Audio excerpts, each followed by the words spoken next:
स्वागत है बच्चों ਤੁਹਾਡਾ एक बार फिर इस चैनल ਤੇ। ਪਹਿਲਾਂ ਆਪਾਂ ਬੇਟਾ ਸਾਇੰਸ ਦਾ ਇੱਕ ਚੈप्टर डिस्कस ਕੀਤਾ ਸੀ ਗ੍ਰੈਵਿਟੇਸ਼ਨ यानी कि ਗੁਰਤਾਕਰਸ਼ਣ।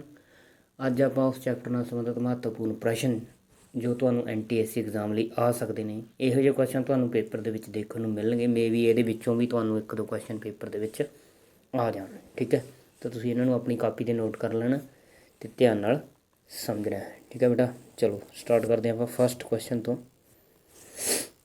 A particle is moving in a circular path of radius r. The displacement after half a circle would be। एक हाफ सर्कल कंप्लीट करने तो बाद डिसप्लेसमेंट आप दसना है कितना होएगा। एक कण गोलाकार पाथ विच गति कर रहा है जिसका अर्धव्यास r है। अद्धा गोलाकार का रस्ता पूरा होने ते विस्थापन कितना होएगा। तो अद्धा रस्ता पूरा हो गया, इत्थे हो गया। देखो बेटा आ जिहड़ी है ये तो इहदी दूरी है, मतलब डिस्टेंस है। ਜਿਹੜਾ ਵਿਸਥਾਪਨ ਹੈ ਉਹ ਆ ਸਿੱਧਾ। ਠੀਕ ਹੈ, ਜਿਹੜਾ ਵਿਸਥਾਪਨ ਹੈ ਉਹ ਕੀ ਹੈ, ਸਿੱਧਾ ਇਹ ਵਾਲਾ, ਇਹ ਵਿਸਥਾਪਨ ਹੈ। ਜੇ ਇਹਦਾ ਅਰਧ ਵਿਆਸ ਆਰ ਹੈ ਤਾਂ ਵਿਸਥਾਪਨ ਕਿੰਨਾ ਫਿਰ 2r, ਮਤਲਬ ਵਿਆਸ ਹੈ। ਠੀਕ ਹੈ, ਵਿਸਥਾਪਨ ਕਿੰਨਾ ਆਊਗਾ 2r ਆਊਗਾ। ਠੀਕ ਹੈ, ਸਹੀ ਆਪਸ਼ਨ ਇਹਦੇ ਲਈ ਸਹੀ ਆਊਗੀ। ਠੀਕ ਹੈ ਬੇਟਾ, displacement is 2r। Next question. A body is thrown vertically upward with velocity u. The greatest height h to which it will rise is। एक वस्तु ਨੂੰ ਸਿੱਧਾ ਉੱਪਰ ਵੱਲ ਨੂੰ ਵੇਗ v ਨਾਲ u ਨਾਲ ਸੁੱਟਿਆ ਜਾਂਦਾ। ਦੱਸੋ ਕਿੰਨੀ ਉਚਾਈ h ਤੱਕ ਇਹ ਵਸਤੂ ਪਹੁੰਚੇਗੀ। ਠੀਕ ਹੈ ਬੇਟਾ, ਆਪਣੇ ਕੋਲੇ ਫਾਰਮੂਲਾ ਹੁੰਦਾ ਇੱਕ s is equal to sorry ਇਹ ਨਹੀਂ v square minus u square is equal to 2gs। ਇਹ ਫਾਰਮੂਲਾ ਆਪਣੇ ਕੋਲ ਹੁੰਦਾ। ਹੁਣ ਆਪਾਂ ਨੇ ਉਚਾਈ ਕੱਢਣੀ ਹੈ, ਮਤਲਬ ਡਿਸਟੈਂਸ ਕੱਢਣੀ ਹੈ, ਐਸ ਕੱਢਣੀ ਹੈ। ਫਾਈਨਲ ਜਿਹੜਾ ਵੇਗ ਆ ਉਹਦਾ ਜਦੋਂ ਸੁੱਟਿਆ ਗਿਆ ਉਹ ਕੀ ਹੈ ਵੀ ਵੀ ਆ ਜਿਹੜੀ ਉਹ ਯੂ ਹੈ ਇੱਥੇ, ਅਤੇ ਯੂ ਆ ਜਿਹੜਾ ਇਨੀਸ਼ੀਅਲ ਹੈ ਸ਼ੁਰੂ 'ਚ 0 ਸੀ ਤਾਂ ਇਹਨੂੰ ਆਪਾਂ ਯੂ ਲਿਖਾਂਗੇ, ਯੂ ਸਕੁਅਰ ਇਹਨੂੰ 0 ਲਿਖ ਦਾਂਗੇ is equal to 2gs। U square is equal to 2gs। ਆਪਾਂ ਐਸ ਕੱਢਣਾ ਤਾਂ 2g ਇੱਧਰ ਆ ਕੇ ਭਾਗ 'ਚ ਹੋ ਜਾਊਗਾ ਤਾਂ S is equal to U square divided by 2g। ठीक है, ये आ जाऊगा। मैक्सिमम हाइट मैक्सिमम डिस्टेंस जित तक ये पहुँचूगी वो बनूगी S is equal to U square बटा 2g। ठीक है, कितों निकलिया V square minus U square is equal to 2gs। ठीक है, ये चीज़ अपन इस फार्मूले तो पता लगी।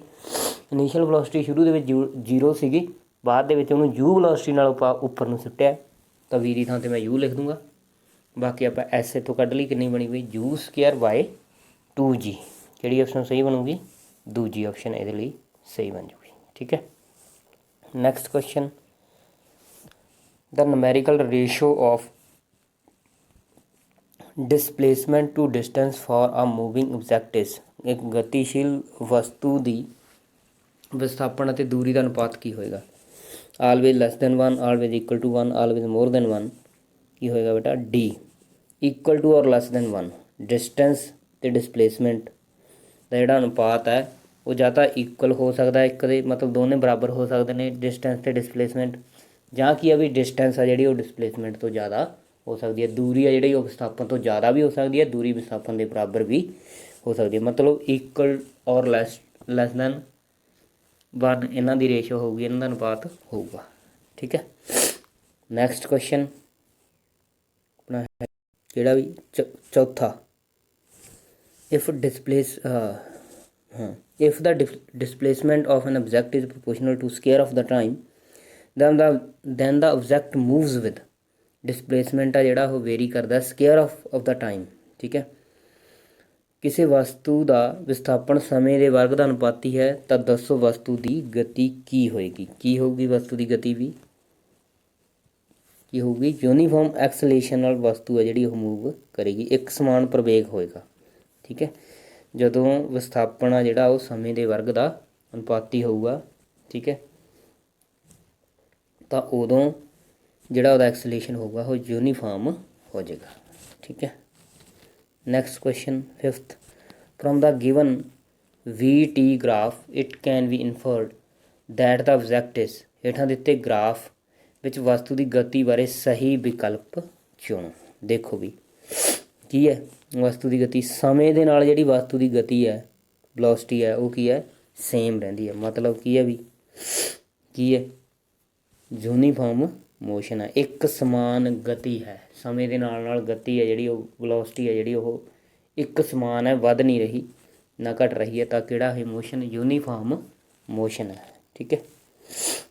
ਨੈਕਸਟ ਕੁਐਸਚਨ, ਸਪੋਜ਼ ਆ Y is enjoying a ride on a merry-go-round which is moving with a constant speed of 10 meter per second. It implies the y is, ਮੰਨ ਲਓ ਇੱਕ ਮੁੰਡਾ ਗੋਲ ਝੂਲੇ 'ਤੇ ਝੂਟੇ ਲੈ ਰਿਹਾ ਹੈ ਜੋ ਕਿ 10 ਮੀਟਰ ਪ੍ਰਤੀ ਸੈਕਿੰਡ ਨਾਲ ਗਤੀ ਕਰ ਰਿਹਾ। ਤਾਂ ਦੱਸੋ ਕਿ ਮੁੰਡਾ ਕੀ ਹੈ ਵੀ, ਐਟ ਰੈਸਟ ਮਤਲਬ ਸਥਿਰ ਹੈ, ਮੂਵਿੰਗ ਵਿਦ ਨੋ ਐਕਸਲੇਸ਼ਨ ਬਿਨਾਂ ਪ੍ਰਵੇਗ ਦੀ ਗਤੀ ਕਰ ਰਿਹਾ, in accelerated motion, moving with uniform velocity ਸਮਾਨ ਵੇਗ ਨਾਲ ਗਤੀ ਕਰ ਰਿਹਾ। ਕੀ ਆਪਸ਼ਨ ਸਹੀ ਹੋਊਗੀ, 10 ਮੀਟਰ ਕੌਂਸਟੈਂਟ ਸਪੀਡ 'ਤੇ ਉਹ ਗੋਲ ਮੂਵ ਕਰ ਰਿਹਾ ਹੈ। ਤਾਂ ਕੀ ਹੋਊਗਾ ਬੇਟਾ ਇਹਦੇ ਲਈ ਸਹੀ, ਇਨ ਐਕਸਲੇਟਡ ਮੋਸ਼ਨ ਹੈ, ਪ੍ਰਵੇਗ ਨਾਲ ਗਤੀ ਉਹ ਕਰ ਰਿਹਾ ਹੈ। ਠੀਕ ਹੈ। 10 ਮੀਟਰ ਪਰ ਸੈਕਿੰਡ ਦੀ ਰਫਤਾਰ ਹੈ। ਠੀਕ ਹੈ। ਤਾਂ ਉਹ ਕੀ ਕਰ ਰਿਹਾ, ਇਨ ਐਕਸਲੇਟਡ ਮੋਸ਼ਨ ਦੇ ਵਿੱਚ ਹੈ, ਪ੍ਰਵੇਗ ਨਾਲ ਗਤੀ ਕਰ ਰਿਹਾ ਹੈ। ਠੀਕ ਹੈ। ਇਹ ਆਊਗਾ 6ਵੇਂ ਦਾ ਆਨਸਰ ਸਹੀ। Next question, area under VT graph, ਜਿਹੜਾ ਆਪਾਂ ਵੈਲੋਸਿਟੀ ਟਾਈਮ ਗ੍ਰਾਫ ਬਣਾਉਣੇ ਆ। ਠੀਕ ਹੈ। ਰੀਪ੍ਰਜੈਂਟ ਆ physical quantity which has the unit, ਜੋ VT ਗ੍ਰਾਫ ਦਾ ਖੇਤਰਫਲ ਜੋ ਭੌਤਿਕ ਮਾਤਰਾ ਨੂੰ ਦਰਸਾਉਂਦਾ ਉਸ ਦੀ ਇਕਾਈ ਦੱਸੋ। ਕੀ ਇਕਾਈ ਬਣੂਗੀ ਵੈਲੋਸਿਟੀ ਟਾਈਮ ਗ੍ਰਾਫ ਦੇ ਵਿੱਚ, ਇੱਕ ਪਾਸੇ ਆਪਾਂ ਵੈਲੋਸਿਟੀ ਲੈਂਦੇ ਹਾਂ, ਇੱਕ ਪਾਸੇ ਆਪਾਂ ਟਾਈਮ ਲੈਂਦੇ ਹਾਂ। ਵੈਲੋਸਿਟੀ ਹੁੰਦੀ ਆ ਮੀਟਰ ਪਰ ਸੈਕਿੰਡ। ਠੀਕ ਹੈ। ਇਹਦੀ ਮਲਟੀਪਲਾਈ ਆਪਾਂ ਸੈਕਿੰਡ ਨਾਲ ਕਰਾਂਗੇ। ਮੀਟਰ ਪਰ ਸੈਕਿੰਡ ਮਤਲਬ ਮੀਟਰ ਬਟਾ ਸੈਕਿੰਡ ਗੁਣਾ ਸੈਕਿੰਡ, ਸੈਕਿੰਡ ਨਾਲ ਸੈਕਿੰਡ ਕੈਂਸਲ, ਤਾਂ ਕੀ ਆ ਜਾਊਗਾ ਮੀਟਰ। ਠੀਕ ਹੈ। ਕਿਹਨੂੰ ਰੀਪ੍ਰਜੈਂਟ ਕਰਦੀ ਆ ਉਹ, ਮੀਟਰ ਨੂੰ, ਡਿਸਪਲੇਸਮੈਂਟ ਨੂੰ ਰੀਪ੍ਰਜੈਂਟ ਕਰਦੀ ਹੈ। ਠੀਕ ਹੈ। Next, 4 cars A, B, C and D are moving on a level rule. The distance versus time graph are shown in adjacent figure. Choose the correct statement. 4 ਕਾਰਾਂ A, B, C, D ਇੱਕ ਸੜਕ 'ਤੇ ਚੱਲ ਰਹੀਆਂ ਹਨ। ਹੇਠਾਂ ਦਿੱਤੇ ਗਏ ਚਿੱਤਰ ਵਿੱਚ ਇਸ ਦਾ ਦੂਰੀ ਅਤੇ ਸਮਾਂ ਗ੍ਰਾਫ ਦਰਸਾਇਆ ਗਿਆ। ਇਸ ਤੋਂ ਸਹੀ ਕਥਨ ਦਾ ਵਿਕਲਪ ਚੁਣੋ। ਦੇਖੋ ਬੇਟਾ ਗ੍ਰਾਫ ਨੂੰ ਧਿਆਨ ਨਾਲ ਦੇਖੋ, ਕੀ ਲੱਗ ਰਿਹਾ ਗ੍ਰਾਫ ਨੂੰ ਦੇਖ ਕੇ, ਜਿਹੜੀ ਗ੍ਰਾਫ ਨੂੰ ਦੇਖ ਕੇ ਕੀ ਲੱਗ ਰਿਹਾ, ਜਿਹੜੀ ਕਾਰ B ਹੈ ਉਹ ਸਭ ਤੋਂ ਹੌਲੀ ਚੱਲ ਰਹੀ ਹੈ, ਕਾਰ A ਉਸ ਤੋਂ ਤੇਜ਼ ਚੱਲ ਰਹੀ ਹੈ, ਕਾਰ D ਹੈ ਜਿਹੜੀ ਉਸ ਤੋਂ ਤੇਜ਼ ਚੱਲ ਰਹੀ ਹੈ, ਜਿਹੜੀ ਕਾਰ C ਹੈ ਉਹ ਸਭ ਤੋਂ ਤੇਜ਼ ਚੱਲ ਰਹੀ ਹੈ ਕਿਉਂਕਿ ਉਹਨੂੰ ਸਮਾਂ ਤਾਂ ਲੱਗਿਆ ਘੱਟ। ਦੇਖੋ ਇੱਥੇ ਇੱਧਰਲੇ ਪਾਸੇ ਦੇਖੋ, ਸਮਾਂ ਤਾਂ ਉਹਨੂੰ ਇੰਨਾ ਕੁ ਲੱਗਿਆ ਇੱਥੋਂ ਤੱਕ, ਇੱਥੇ ਕਿੰਨਾ ਕੁ ਸਮਾਂ ਹੋਊਗਾ, ਅਤੇ ਦੇਖ ਲਓ ਡਿਸਟੈਂਸ ਕਿੰਨੀ ਟਰੈਵਲ ਕਰ ਗਈ, ਮਤਲਬ ਉਹਦੀ ਸਪੀਡ ਆ ਜਿਹੜੀ ਉਹ ਜ਼ਿਆਦਾ ਹੈ।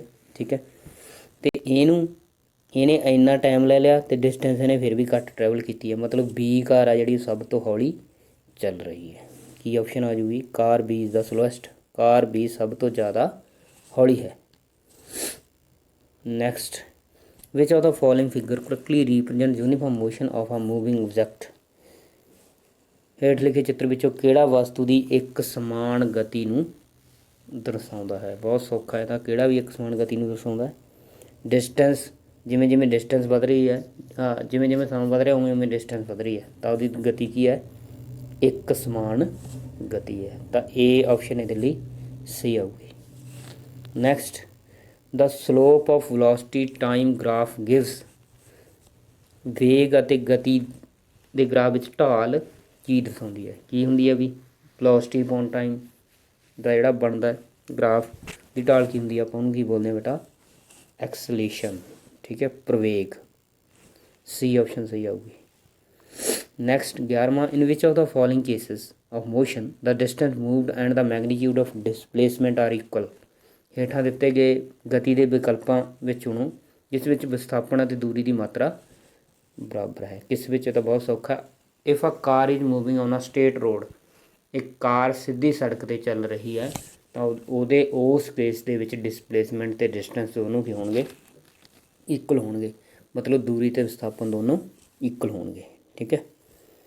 Next, a y goes from A to B with a velocity 20 meter per minute, comes back V to A with a velocity 30 meter per minute. The average velocity of the y during the whole journey is। ਇੱਕ ਮੁੰਡਾ A ਤੋਂ B ਤੱਕ 20 metre ਪ੍ਰਤੀ minute ਨਾਲ ਜਾਂਦਾ ਹੈ ਅਤੇ ਵਾਪਸ B ਤੋਂ A 30 ਮੀਟਰ ਪ੍ਰਤੀ ਮਿੰਟ ਨਾਲ ਜਾਂਦਾ ਹੈ। ਔਸਤਨ ਗਤੀ ਕੀ ਹੋਊਗੀ। ਜਦੋਂ ਤੁਹਾਨੂੰ ਔਸਤਨ ਗਤੀ ਪੁੱਛਦੇ ਨੇ ਐਵਰੇਜ ਵੈਲੋਸਿਟੀ ਪੁੱਛਦੇ ਨੇ ਤਾਂ ਤੁਸੀਂ ਕੀ ਕਰਨਾ ਹੈ, ਉਹਦੀ ਪਹਿਲਾਂ ਵਾਲੀ ਵੈਲੋਸਿਟੀ ਨੂੰ ਏ ਲਿਖ ਲਓ, ਜਿਵੇਂ ਕਿੰਨੀ ਹੈ ਵੀ ਬੀ ਲਿਖ ਲਓ 30 ਹੈ। ਠੀਕ ਹੈ, ਇਹਦਾ ਫਾਰਮੂਲਾ ਹੁੰਦਾ ਐਵਰੇਜ। ਠੀਕ ਹੈ, ਕੀ ਹੁੰਦਾ ਵੀ 2ab a + b, ਇਹ ਇਹਦਾ ਫਾਰਮੂਲਾ ਯਾਦ ਰੱਖੋ, ਲਿਖ ਲਓ।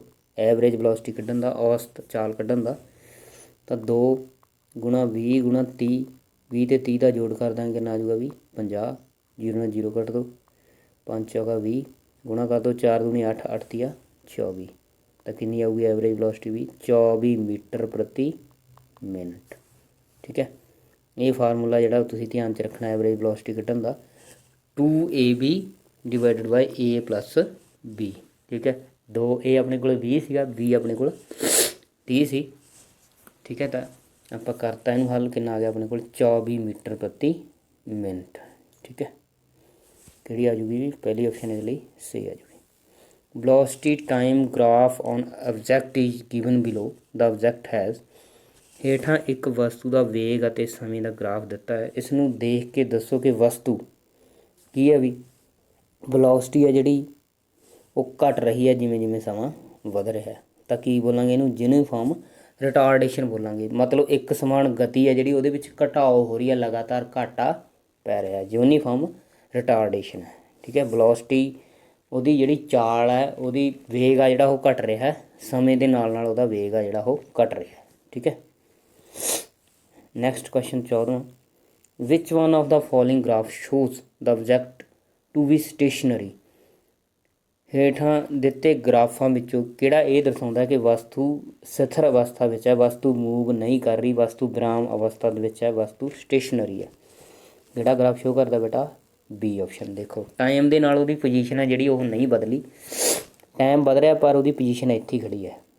ਟਾਈਮ ਦੇ ਨਾਲ ਪੋਜੀਸ਼ਨ, ਟਾਈਮ ਤਾਂ ਵਧ ਰਿਹਾ ਇੱਧਰ ਨੂੰ ਪਰ ਪੋਜੀਸ਼ਨ ਇੱਥੇ ਫਿਕਸ ਹੋ ਗਈ ਇੱਥੇ ਆ ਕੇ, ਤਾਂ ਟਾਈਮ ਦੇ ਨਾਲ ਪੋਜੀਸ਼ਨ ਨਹੀਂ ਬਦਲ ਰਹੀ, ਉਹਦਾ ਮਤਲਬ ਇਹ ਸਥਿਰ ਹੈ, ਸਟੇਸ਼ਨਰੀ ਹੈ, ਇਹ ਵਿਰਾਮ ਅਵਸਥਾ ਵਿੱਚ ਹੈ।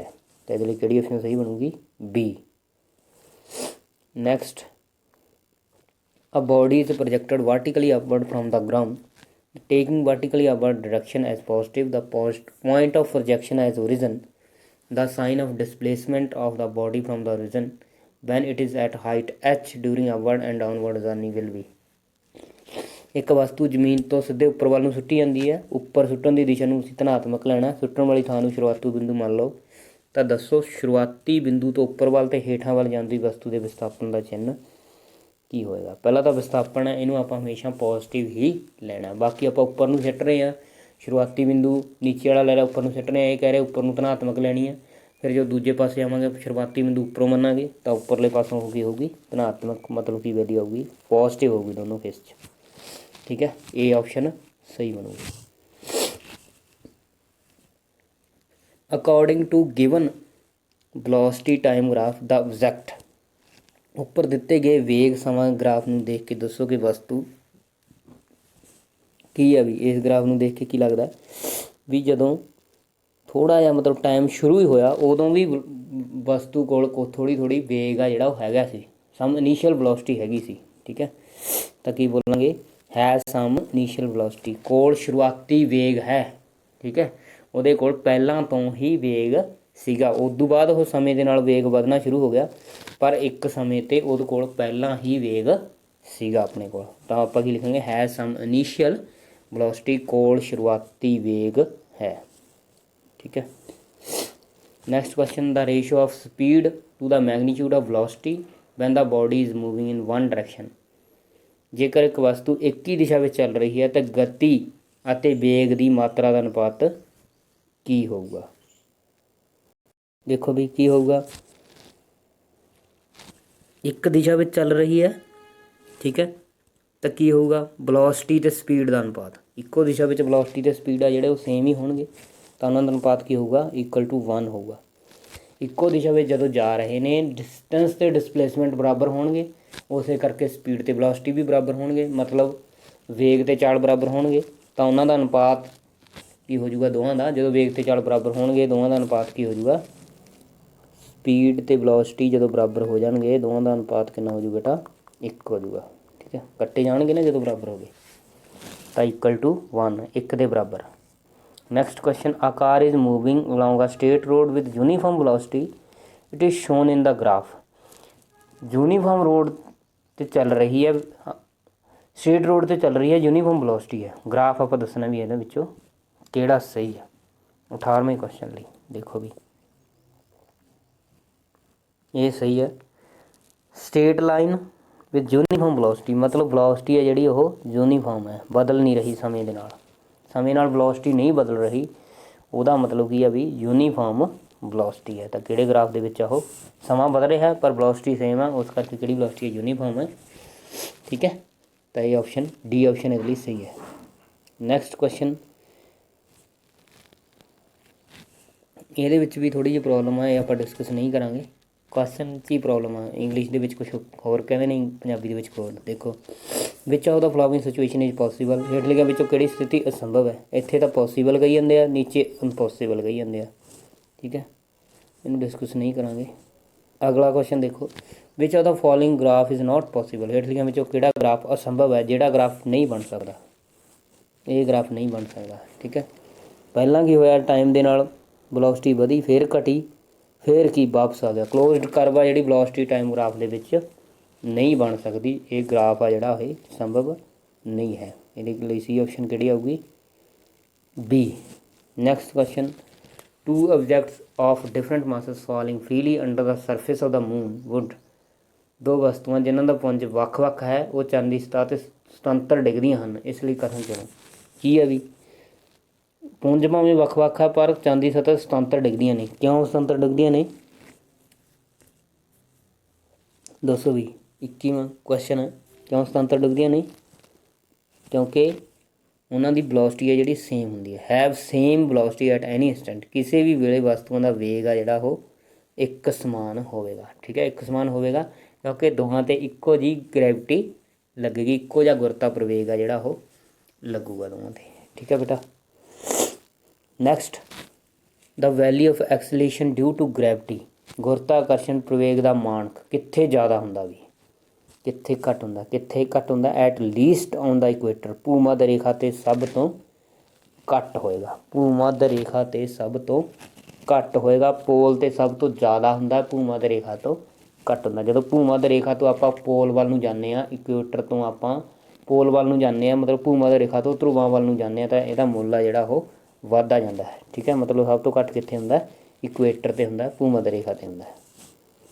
ਅੱਗੇ, the gravitational force between two objects is F if the masses of two objects are halved without changing the distance between them, then the gravitational force would become। ਦੋ ਵਸਤੂਆਂ ਵਿੱਚ ਗੁਰਤਾਕਰਸ਼ਣ ਬਲ F ਹੈ, ਜੇਕਰ ਦੋਵਾਂ ਵਸਤੂਆਂ ਦਾ ਪੁੰਜ ਅੱਧਾ ਕਰ ਦਿੱਤਾ ਜਾਵੇ ਤਾਂ ਬਗੈਰ ਉਹਨਾਂ ਦੇ ਵਿਚਕਾਰਾਂ ਦੂਰੀ ਬਦਲੇ ਤਾਂ ਦੱਸੋ ਇਹਨਾਂ ਦੇ ਗੁਰਤਾਕਰਸ਼ਣ ਬਲ ਕਿੰਨਾ ਹੋਊਗਾ। ਫਾਰਮੂਲਾ ਕਿੰਨਾ ਹੁੰਦਾ ਵੀ ਆਪਣੇ ਕੋਲ, FGm1m2/r²। ਹੁਣ ਦੇਖੋ ਵੀ ਜਿਹੜੇ ਇਹਨਾਂ ਦੇ ਪੁੰਜ ਨੇ ਉਹਨਾਂ ਨੂੰ ਹਾਫ ਕੀਤਾ ਗਿਆ, ਡਿਸਟੈਂਸ ਨੂੰ ਨਹੀਂ ਛੇੜਿਆ ਗਿਆ। ਆਪਾਂ ਦੇਖਦੇ ਹਾਂ ਵੀ ਕਿੰਨਾ ਫਰਕ ਪਊਗਾ। ਜੀ ਇਹਨੂੰ ਹਾਫ ਕਰਤਾ m1/2, ਇਹਨੂੰ ਹਾਫ ਕਰਨਾਗੇ m2/2, ਆਰ ਨੂੰ ਅਸੀਂ ਸੇਮ ਰੱਖਿਆ ਤਾਂ ਨੀਚੇ ਕਿੰਨਾ ਆ ਗਿਆ 4। ਬਾਕੀ ਸਾਰਾ ਸੇਮ ਹੈ। ਦੇਖੋ ਵੀ ਬਾਕੀ ਸਾਰਾ ਸੇਮ ਸੀਗਾ, ਮੈਂ ਦੁਬਾਰਾ ਲਿਖ ਰਿਹਾ। ਆਹ ਤਾਂ ਆਪਣੇ ਕੋਲ ਪਹਿਲਾਂ ਹੀ ਹੈਗਾ ਸੀ, ਜਿਹੜਾ m1/2 ਸੀ, m2/2 ਸੀ, ਉਹਨਾਂ ਦੀ ਗੁਣਾ ਕਰਕੇ ਮੈਂ 4 ਲਿਖਤਾ। ਇਕੱਲਾ 4 ਆ ਜਿਹੜਾ ਉਹ ਨੀਚੇ ਆ ਰਿਹਾ, ਐਫ ਆਹ ਸਾਰਾ ਪਹਿਲਾਂ ਵਾਲਾ ਐਫ। ਠੀਕ ਹੈ, ਹੁਣ 4 ਨੀਚੇ ਆ ਰਿਹਾ ਤਾਂ ਆਪਾਂ ਇਹ ਕਿੰਨਾ ਹੋ ਗਿਆ ਫਿਰ F/4। ਜਿਹੜੀ ਫੋਰਸ ਆ ਪਹਿਲਾਂ ਨਾਲੋਂ ਕੀ ਹੋ ਜੂਗੀ, ਚੌਥਾ ਹਿੱਸਾ ਹੋ ਜੂਗੀ, 1/4 ਹੋ ਜੂਗੀ। ਠੀਕ ਹੈ, ਕਿਉਂਕਿ 4 ਨਾਲ ਕੀ ਹੋਊਗੀ, ਭਾਗ ਹੋਊਗੀ, ਤਾਂ ਕੀ ਲਿਖਾਂਗੇ ਇਹਨੂੰ F/4। ਠੀਕ ਹੈ ਬੇਟਾ। ਨੈਕਸਟ ਕੁਐਸਚਨ ਹੈਗਾ ਆਪਣਾ 24। ਇਹਦੇ ਵਿੱਚ ਕੀ ਹੈ ਵੀ 24ਵੇਂ 'ਚ, a boy is wheeling a stone is tied to a string in a horizontal circular path if the string breaks the stone। ਇੱਕ ਮੁੰਡੇ ਨੇ ਇੱਕ ਵੱਟੇ ਨੂੰ ਧਾਗੇ ਨਾਲ ਬੰਨ੍ਹ ਕੇ ਚੱਕਰਾਕਾਰੀ ਰਸਤੇ ਨਾਲ ਘੁਮਾਇਆ, ਜੇਕਰ ਧਾਗਾ ਟੁੱਟ ਜਾਵੇ ਤਾਂ ਵੱਟਾ ਕਿਸ ਮਤਲਬ ਦਿਸ਼ਾ ਕੀ ਹੋਊਗੀ, ਉਹਦੀ ਕੀ ਬਣੂਗਾ ਉਹਦੇ ਨਾਲ। ਦੇਖੋ ਵੀ ਐਵੇਂ ਘੁਮਾ ਰਿਹਾ ਸੀ ਉਹ, ਜੇ ਟੁੱਟ ਗਿਆ ਤਾਂ ਉਹ ਐਵੇਂ ਹੋ ਜਾਊਗਾ ਸਿੱਧਾ, ਕੀ ਹੋ ਜਾਊਗਾ, ਟੈਂਜੈਂਸ਼ਨਲ ਲਾਈਨ ਹੋ ਜਾਊਗਾ, ਮਤਲਬ ਸਪਰਸ਼ ਰੇਖਾ ਦੇ ਅਕੋਰਡਿੰਗ ਉਹ ਅੱਗੇ ਜਾਊਗਾ। ਅੱਗੇ ਆਪਸ਼ਨਾਂ ਨੇ, will continue will continue to move in circular path, गलत है, ये नहीं होगा। चक्राकार पास्ते च घूमता रहेगा, ये नहीं होगा। Will move along a straight line toward the centre of the circular earth, ये भी नहीं होगा भी सेंटर तो सीधा हो जू, सेंटर वाल तो गया ही नहीं हो। अगे will move along a straight line tangential to the circular path, circular रास्ते की सिफारशी रेखा तो सरल रेखा वाल ਵਧੇਗਾ। ये ਤੁਹਾਨੂੰ मैं करके भी दिखाया, ठीक है। सर्कुलर रास्ते की जी सिफारशी रेखा उस तो सीधी रेखा वाल ਵਧੇਗਾ, ठीक है। सी ऑप्शन ये सही आऊगी। Next, an object is put one by one in 3 liquid having different densities, the object floats with 19, 211 and 137 parts of their volume outside the liquid surface in liquids of density d1 d2 d3 respectively, which of the following statement is correct। एक वस्तु ਨੂੰ ਤਿੰਨ ਵੱਖ-ਵੱਖ ਤਰਲ ਪਦਾਰਥਾਂ ਜਿਨ੍ਹਾਂ ਦੀ ਸੰਘਣਤਾ ਵੱਖਰੀ ਹੈ, ਵਸਤੂ ਆਪਣੇ ਆਇਤਨ ਦਾ 19ਵਾਂ 211ਵਾਂ ਤੇ 137ਵਾਂ ਭਾਗ ਤਰਲ ਪਦਾਰਥਾਂ ਦੀ ਸਤ੍ਹਾ ਤੇ ਤੈਰੇਗਾ। ਇਹਨਾਂ ਦੀ ਇਹ ਦੱਸਣਾ ਵੀ ਸੰਘਣਤਾ ਦਾ ਕਰਮ ਕੀ ਹੋਇਆ। देखो, एक का तो 19वां भाग तैरेगा, मतलब 19वां भाग बाहर, ठीक है। एक का 211वां भाग बाहर, एक का 137वां भाग बाहर, ठीक है।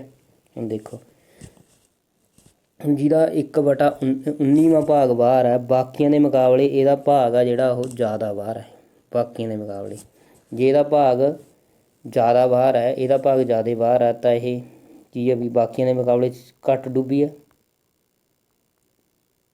ठीक है।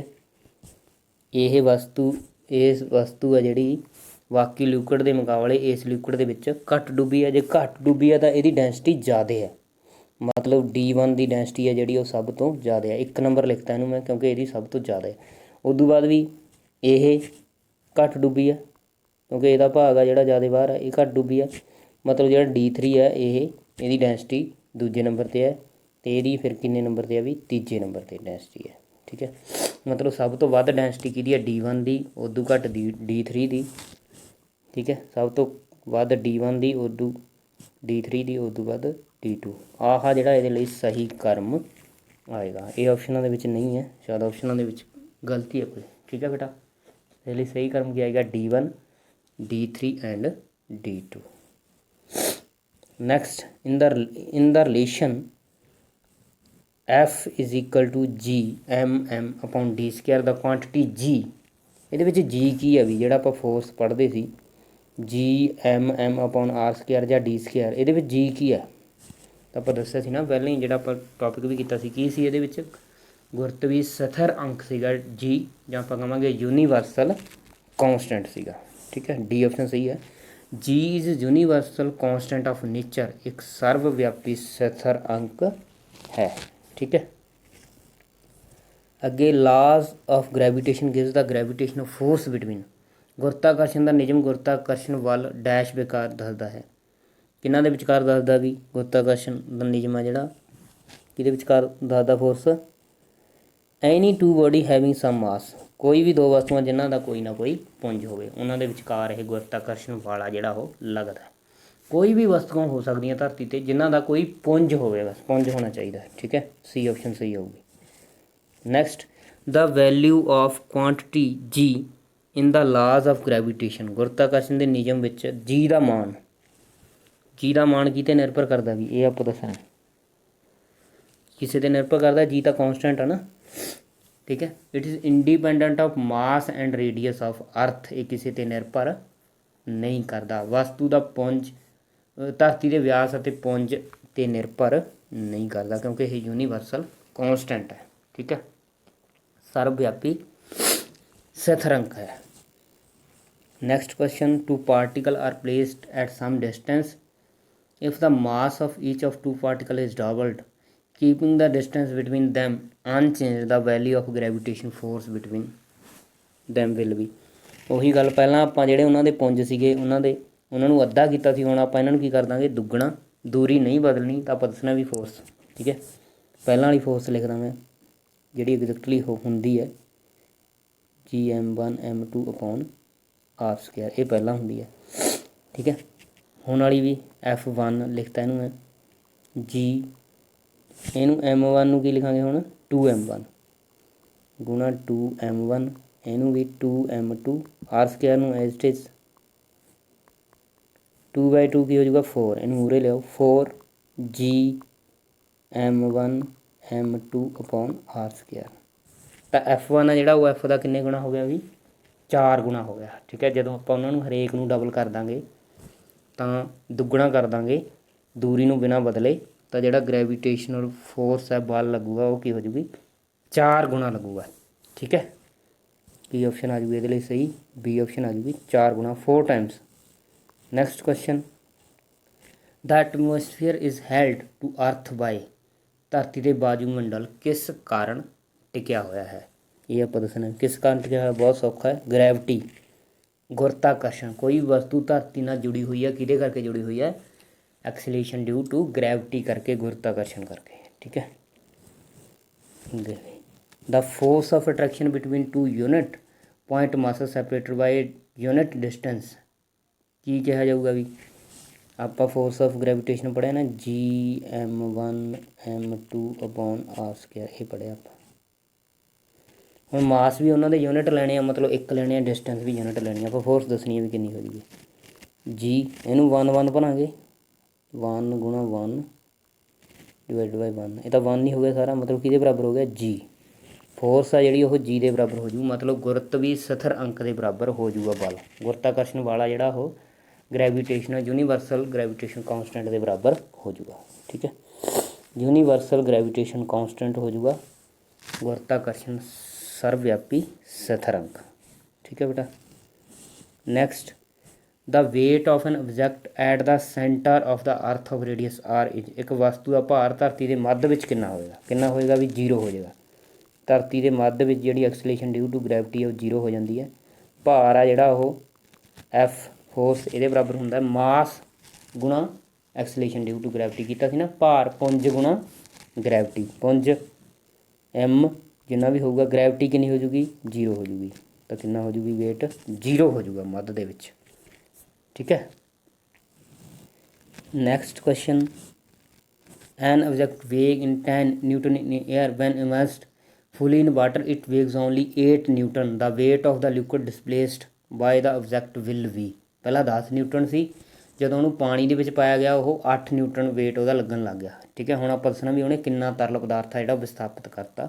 ਤੇ ਇੱਥੇ ਲਿਖਿਆ ਹੋਇਆ ਪਹਿਲਾਂ 10 ਨਿਊਟਨ ਸੀ, ਜਦੋਂ ਪਾਣੀ 'ਚ ਡੁਬੋਇਆ ਉਦੋਂ 8 ਨਿਊਟਨ ਰਹਿ ਗਿਆ। ਕਿੰਨਾ ਡੁਬੋਇਆ ਵੀ, ਕਿੰਨਾ ਡੁਬੋਇਆ ਤਾਂ ਪਤਾ ਹੀ ਲੱਗ ਗਿਆ ਨਾ, ਕਿੰਨਾ ਤਰਲ ਵਿਸਥਾਪਿਤ ਕੀਤਾ ਉਹਨੇ।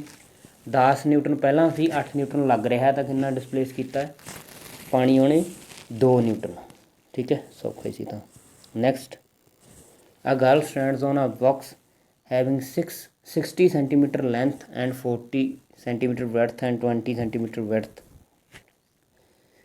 in three way, in which of the following cases pressure exerted by the box will be,